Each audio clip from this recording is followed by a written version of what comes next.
Hello everyone. Today we discuss our chapter Kingdom, Kings and Republics. या हम इसको कह सकते हैं the early states of जनपदाज and महाजनपदाज. Okay. First of all हम डिस्कस करेंगे यहाँ पर लेटर वैदिक पीरियड के बारे में. वैदिक पीरियड के बारे में हम डिस्कस कर चुके हैं. वैदिक पीरियड, अर्ली वैदिक पीरियड में क्या था, दो पार्ट्स में डिवाइड किया था, अर्ली वैदिक पीरियड और लेटर वैदिक पीरियड. वैदिक पीरियड में जो जिस समय जितने भी वेद थे उनका फॉर्मेशन हुआ. सबसे पहला ऋग्वेद बना, उसके बाद बाकी सारे, सबसे पुराना है, सबसे ओल्डेस्ट है वो ऋग्वेद है. उसके बाद जो दूसरे हैं, फिर हमने उस समय की जो सोसाइटीज थे किस प्रकार से कैटेगरीज में डिवाइड कर रखा था पूरे सोसाइटी को, उस ये हमने पढ़ा. किस प्रकार से धीरे धीरे लीडर्स डेवलप होने लगे, ये सब हमने अर्ली वैदिक पीरियड में पढ़ा. अब हम अर्ली वैदिक पीरियड के बाद का जो टाइम आता है लेटर वैदिक पीरियड, उसको हम लेटर वैदिक पीरियड के नाम से जानते हैं. अब इस समय के बारे में, इस टाइम के पीरियड में, लेटर वैदिक पीरियड के टाइम के बारे में हम डिस्कस करेंगे. उस समय का लाइफस्टाइल, उस समय की सोसाइटी, किस प्रकार का इन्वायरमेंट उस समय था, इसके बारे में हम यहाँ पर डिस्कस करेंगे. देखिए बेटा, अब कोई भी सोसाइटी होती है वो अच्छी तरीके से कब रूल कर सकती है, जब उसको चलाने वाला एक लीडर है. कोई भी काम होता है धीरे धीरे, जब लोगों की नॉलेज बढ़ी तो उन्होंने सोचा कि किसी न किसी प्रकार से इतने बड़े बड़े जो किंगडम्स या जितने भी बड़े बड़े टाउन्स थे उनको ठीक से मैनेज करने के लिए किसी न किसी लीडर की जरूरत पड़ती है. तो उस समय जो लीडर्स चुने जाते थे, किस प्रकार की गवर्नमेंट्स होती थी, इस सब हम इस चैप्टर में डिस्कस करेंगे. अब देखिए, अब कौन कौन सी पॉलिटिकल पावर कैसे डेवलप हुई, ये हम इसमें पढ़ेंगे. तो द जनपदाज एंड द महाजनपदाज, इसके बारे में हम थोड़ा सा डिस्कस करेंगे. कि लेटर वैदिक पीरियड में हमने देखा था कि हम देखते हैं कि क्योंकि जो वर्ण सिस्टम था ये वैदिक पीरियड में ही डिस्कस हो चुका था कि किस प्रकार से लोगों को डिफरेंट कैटेगराइज किया गया था. कि सबसे जो अपर जो पोजीशन दी गई वो ब्राह्मणों को दी गई. उसके बाद वैश्य आए, शूद्र आए, अनटचेबल्स आए. तो हम थोड़ा सा इसके बारे में मैं फिर से बता देती हूँ कि जो वर्णा सिस्टम था वो लोगों के बर्थ के अकॉर्डिंग डिसाइड किया गया. कि जो जिस कास्ट, जैसे कि ब्राह्मण कास्ट में जो बर्थ लेता है तो वो उसी नाम से जाना जाएगा. जैसे कि अब ये ब्राह्मणों का काम होता था वर्शिप वगैरह करना, यज्ञाज करवाना, जितने भी रिलीजियस वर्क्स होते थे वो सारे ब्राह्मणों के द्वारा किए जाते थे. उसके बाद आते थे क्षत्रिय, जो कि जिनको हम वॉरियर्स कह सकते हैं, योद्धा लोग जो वार में पार्टिसिपेट करते थे. इसके बाद आते हैं वैश्य, जिसमें कॉमन पीपल आते थे, फार्मर्स, हर्डर्स या क्राफ्ट पर्सन, जो भी इसमें कॉमन पीपल आते थे. इसके बाद आते थे शूद्राज. शूद्र पीपल को अनटचेबल्स माना जाता था. इनको किसी भी रिलीजियस वर्क्स में पार्टिसिपेट नहीं करने दिया जाता था. तो ये इस प्रकार से डिफरेंट वर्ण सिस्टम में इनको कैटेगराइज कर रखा था. हम लेटर वैदिक पीरियड की पॉलिटिकल लाइफ के बारे में हम पढ़े. इस चैप्टर में हम ये पढ़ेंगे कि लेटर वैदिक पीरियड का पॉलिटिकल सिस्टम था वो कैसा था, किस प्रकार से पहले जो किंग्स चुने जाने लगे. पहले जो किंग्स चुनते थे लोग, लेटर वैदिक पीरियड के बारे में हम पढ़ेंगे, तो वो लोग अपनी स्वेच्छ की इच्छा से चुनते थे, अपनी मर्जी से चुनते थे. कि अपने मतों के अनुसार कि पूरे विलेज में जैसे कहते कि हाँ भाई ये इस पर्सन को हमारा लीडर होना चाहिए, तो ये स्वैच्छिक इच्छा से होता था. लेकिन बाद में जिसको हम कह सकते हैं अबाउट 3000 ईयर्स एगो पहले की बात है, कि लोग अपनी पावर के अकॉर्डिंग किंग बनना स्टार्ट हो गया था. तो हम लेटर वैदिक पीरियड की पॉलिटिकल लाइफ के बारे में पढ़ रहे हैं। People elect their leader. पहले पीपल अपना लीडर इलेक्ट करते थे, लेकिन 3000 ईयर्स एगो पहले जो क्या होने लगा कि राजा बनने के लिए लोग क्या करते, बहुत सारे ओकेजन्स करवाते थे, जैसे कि एक अश्वमेध योजना भी माना जाता था उस समय, कि किस प्रकार से एक हॉर्स को छोड़ा जाता था, एक यज्ञ करके एक हॉर्स को छोड़ा जाता था, और वो हॉर्स जिस जिस रीजन से, जिस जिस कंट्री से या जिस जिस स्टेट से होके गुजरता था, वो रीजन है वो उस किंग के अंडर आ जाता था। अगर उस हॉर्स को किसी रूलर के द्वारा, किसी स्टेट में कोई दूसरा रूलर उसको अगर स्टॉप कर लेता है, तो उसको पहले जिस राजा ने वो घोड़ा भेजा है, हॉर्स भेजा है, उसके साथ वार होता था, और फिर जो जीतता था वो उसकी विजय मानी जाती थी। तो इस प्रकार से ये ऐसे ओकेजन्स करवाए जाने लगे अपने आप को पावरफुल साबित करने के लिए।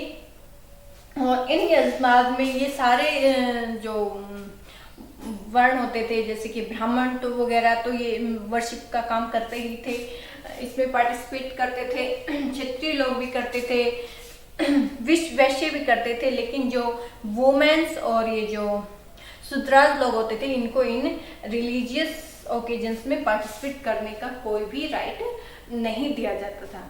इसके बाद अब अगर हम डिस्कस करें तो ये तो एक तरीके से पॉलिटिकल डेवलपमेंट चल रहा था धीरे धीरे। इसके बाद लोग क्या करने लगे, द जनपद आए। सबसे पहले जनपद, अब अगर हम यहाँ डिस्कस करें जनपद, तो ये जनपद क्या होते थे, ये ऐसे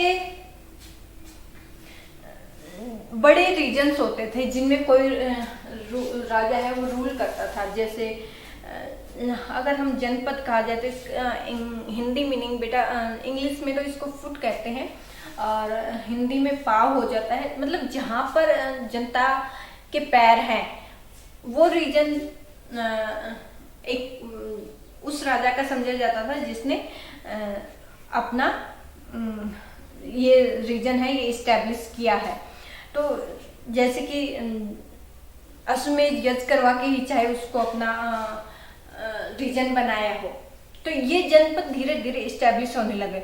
अब उस समय जो जनपद होते थे उनका लाइफस्टाइल कैसा होता था, लाइफस्टाइल वेरी कॉमन था बेटा। कैसा कॉमन था कि लोग हैं वो हाउसेज उस समय कैसे होते थे, लेटर वैदिक पीरियड में कैसे हाउसेज हो सकते थे, हट्स वगैरह हो सकती थी, या फिर लोग हर्डर्स होते थे, फार्मिंग करते थे, और या फिर क्राफ्ट पर्सन का काम करते थे। ये उस समय के कुछ लाइफस्टाइल वर्क होते थे।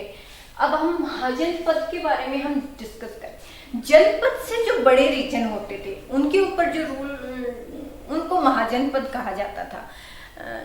जनपद से जो रीजन बड़े होते थे उनको कहा जाता था महाजनपद। अगर हम इसके कुछ एग्जाम्पल दें तो जैसे कि उस समय मगध, अवंती, कौशल, कंबुज, काशी, पांचाल, ये उस समय के पावरफुल किंगडम्स थे, महाजनपद थे। अब इन महाजनपद जनपद से कैसे डिफरेंट थे, क्योंकि जनपद के जो रूलर्स होते थे उनके पास कोई फोर्ट वगैरह, कोई पैलेसेस वगैरह नहीं होते थे, वो कॉमन प्लेसेस पर ही रहते थे, कॉमन हाउसेस में रहते थे। लेकिन महाजनपद उन्होंने महाजनपद के रूलर्स से अपना एक कैपिटल इस्टेब्लिश किया।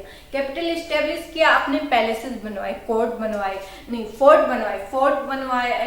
फोर्ट भी काफी मतलब ऐसे थे, स्ट्रॉन्ग फोर्ट थे, मतलब उनमें से कोई भी जल्दी से एंटर नहीं कर सकते थे। फिर उन्होंने अपनी आर्मी इस्टेब्लिश की। महाजनपद की बात हो रही है, किस प्रकार से डिफरेंस है जनपद से। उन्होंने अपनी आर्मी इस्टेब्लिश की, और जो आर्मी इस्टेब्लिश की उसको ये जो महाजनपद के रूलर्स थे ये पंचमार्क्स कॉइन्स के रूप में उनको सैलरी भी देने लग गए। किनको? आर्मी को। और इस तरीके से अब जो रीजन होता था उसमें टैक्सेस भी लगाना स्टार्ट कर दिया। महाजनपद ने और डिफरेंट डिफरेंट चीज़ों पर टैक्स लगा दी और इन टैक्स को कलेक्ट करते थे। और इन टैक्स को कलेक्ट कैसे करते थे, जैसे कि फार्मर होता था उसको 1/6 पार्ट अपनी क्रॉप्स का यहाँ पर महाजनपद के रूलर्स के पास डिपॉजिट कराना होता था। हर्डर्स अपने तरीके से करवा सकता था, जैसे हर्डर्स के पास जो भी मटेरियल होता था वो उसका 1/6 पार्ट डिपॉजिट करवाता था। तो जो डिफरेंट डिफरेंट ऑक्यूपेशंस के लोग थे वो अपने ऑक्यूपेशन के अकॉर्डिंग अपना जो हिस्सा है या पार्ट कह सकते हैं टैक्स का, वो इस तरीके से डिपॉजिट करवाते थे। एक सबसे इम्पोर्टेंट जो काम था, जो सबसे इम्पोर्टेंट डिस्कवरी भी कह सकते हैं कि इस समय लेटर वैदिक पीरियड में महाजनपद के समय ये जो वुड प्लाउशेयर यूज होता था, वुड प्लाउशेयर यूज होता था, अब उसकी जगह पर आयरन प्लाउशेयर यूज होने लगा। उससे क्या हुआ, उससे ये हुआ कि जो क्रॉप प्रोडक्शन है वो काफ़ी बढ़ गया। उसकी क्वालिटी की वजह से जो एग्रीकल्चर प्रोडक्शन है, क्रॉप प्रोडक्शन है, वो काफ़ी अच्छा होने लग गया था। तो ये इस तरीके से यानी कि प्रोडक्शन में इंक्रीज हो गया। अब हम डिस्कस करेंगे कि किस प्रकार से उस समय जो रीजन्स होते थे, जैसे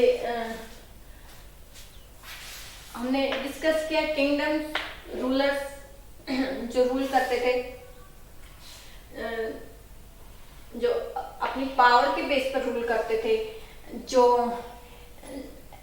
हेरिडेटरी इनका था, सक्सेसर इनके हेरिडेटरी था इनका, जो मतलब जब राजा मर जाता था उसके बाद उसके जो सन या डॉटर होते थे वो राजा बनते थे।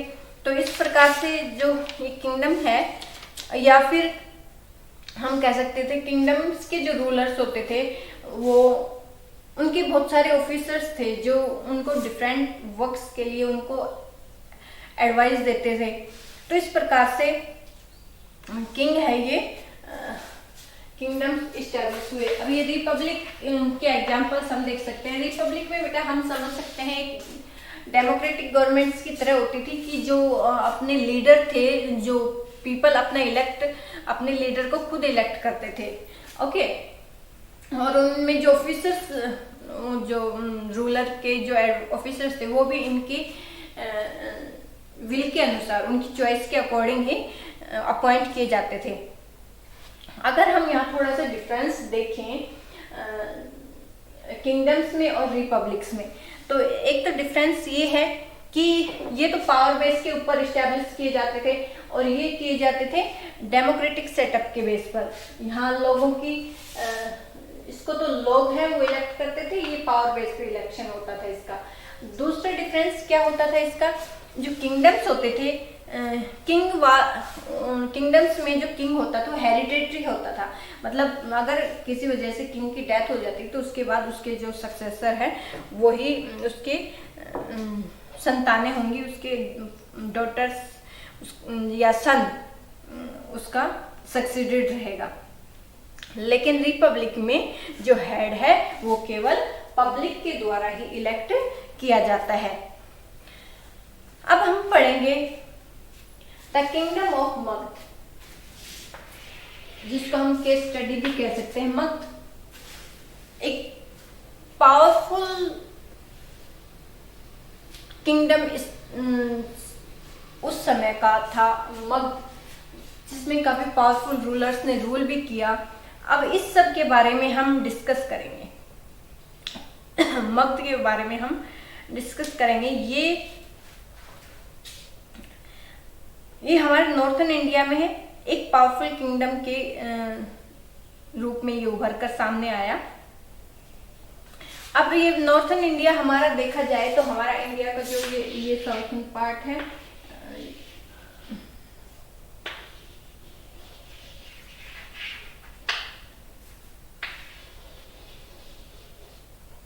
ये हमारा इंडिया का जो नॉर्थन पार्ट है, इसमें जो सोन, गंडक, गंगा जो रिवर्स हैं, इनका जो प्लेन था उसमें ये मगध एरिया है, ये इस्टेब्लिश था।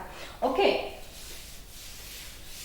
अब इस मगध के बारे में पढ़ेंगे पहले तो हम इसमें जो रूलर्स ने रूल किया उसके बारे में डिस्कस करते हैं। दो इम्पोर्टेंट रूलर्स थे।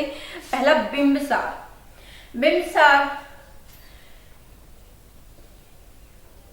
रूलर था मगध का। इसने लगभग 52 इयर्स रूल किया। 542 से 493 बीसी तक इसने अपने ये एक पावरफुल रूलर था। इसके पीछे इसके कुछ रूल्स रहे होंगे। इसने जो अपने नेबरिंग स्टेट्स थे उनके साथ मैट्रिमोनियल अलायंसेस स्टैब्लिश किए, स्थापित किए। जैसे उनके साथ अपने वैवाहिक संबंध स्थापित किए। उसके जो आसपास के जो स्टेट्स थे वो कोशाला थे, वैशाली थे, मद्रा थे जो कि पंजाब में है। तो यहाँ से उसने मैट्रिमोनियल अलायंस, वैवाहिक संबंध स्थापित किए, जिसकी वजह से ये सारे इसके अंडर आ गए और ये मगध को पावरफुल करने में बिम्बिसार की हेल्प हुई। इसके बाद इसने अंग को डिफीटेड किया। अंग के जो राजा थे ब्रह्मदत्त, उसको इसने डिफीट किया और उसके जो एरिया को अपने रीजन में इस्टेब्लिश किया।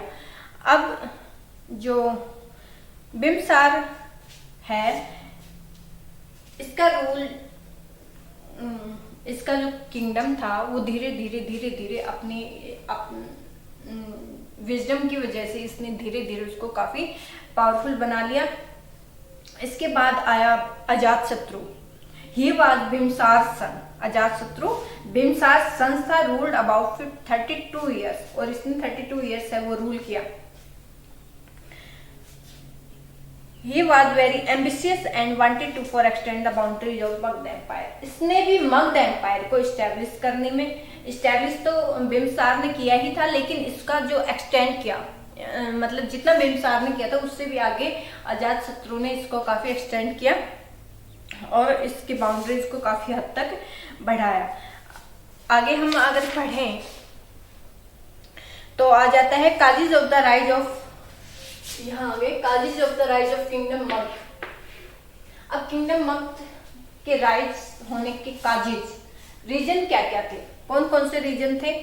एक तो एम्बिशियस रूलर्स आए। एम्बिशियस रूलर्स जो आए उसके बारे में हम पढ़ चुके हैं। एम्बिशियस रूलर्स बिम्बिसार, अजातशत्रु, उन्होंने किस प्रकार से पावरफुल किंगडम बनाया, इसको इस्टेब्लिश किया। नेचुरल रिसोर्सेज काफी ज्यादा थे। देखिए बेटा, ये हमारे नॉर्थन प्लेन्स में था, नेचुरल रिसोर्सेज थे। यहाँ पर बहुत सारे रिवर्स के द्वारा जो सिल्क भागे लाई जाती है, जिस एरिया से एग्रीकल्चर के रूप से भी काफी कह सकते हैं कि रिच था एग्रीकल्चर के हिसाब से। तो एग्रीकल्चर के हिसाब से, नेचुरल रिसोर्सेज के हिसाब से ये काफी रिच एरिया था मगध। अब इसमें जो कैपिटल पहले तो बेटा राजगृह थी, लेकिन बाद में पाटलिपुत्र, जो अब फिलहाल पटना है, उसको इसकी कैपिटल बनाया गया। मिलिट्री पावर काफी है, वो काफी स्ट्रॉन्ग थी क्योंकि उनके पास काफी एलिफेंट्स, हॉर्सेस थे। अब उस समय इस रीजन में, नॉर्थन प्लेन्स के जो रीजन्स में काफी फॉरेस्ट होते थे। ऑलरेडी फॉरेस्ट में बहुत सारे एलिफेंट्स घूमते रहते थे और एलिफेंट्स को पकड़ के ट्रेनिंग दी जाती थी और उनको अपनी आर्मी में मिला लिया जाता था। तो इस प्रकार से मिलिट्री भी काफी पावरफुल थी। फर्टाइल एरिया है जो कि हम पढ़ ही चुके हैं। फर्टाइल एरिया है, रिसोर्सेज काफी अच्छे हैं। तो इसके रिलेशन कंट्रीज में ट्रेडिंग जो रिलेशंस थे वो काफी अच्छे थे, काफी ज्यादा ट्रेड होता था यहाँ से कंट्री के दूसरे पार्ट्स में। तो ये एक पावर ऑफ सिंबल के रूप में ये उभर कर सामने आया। ओके,